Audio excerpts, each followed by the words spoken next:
Irani cup 2025-26 કોણ જીતે છે? તો ભાઈ ઈરાની કપ 2025-26 જીતે છે વિદર્ભ.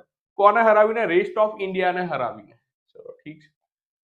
તો ત્રીજી વખત જીતે છે ઈરાની કપ વિદર્ભ. 2017-18 ધ્યાન 2018-19 અને 2025-26. આ જે ઈરાની કપ છે ક્યાં યોજાયો હતો? તો ભાઈ નાગપુરમાં યોજાયો હતો. 2024-25 નું ઈરાની કપ કોણ જીતે છે? મુંબઈ જીતે છે. સાથે સાથે વિદર્ભ થી એક ફેક્ટ એ બી કનેક્ટ કરી લો કે જે વિદર્ભ છે રણજી ટ્રોફી 2024-25 નું જે સીઝન છે તો બી એ જ જીતે છે. તો એક પોઈન્ટ આ ધ્યાનમાં રાખી લો.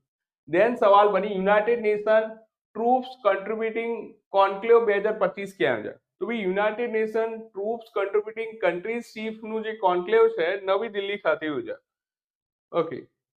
દેન સવાલ બન્યો આપની પૂંજી આપનો અધિકાર અભિયાન શરૂ કરનાર કોણ છે? તો ભાઈ નિર્મલા સીતારમણજી છે. ભાઈ ગુજરાતથી આ કહાની સ્ટાર્ટ થઈ છે, ધેટ્સ વાય આ ચર્ચામાં છે. તો ભાઈ આનો હેતુ શું છે?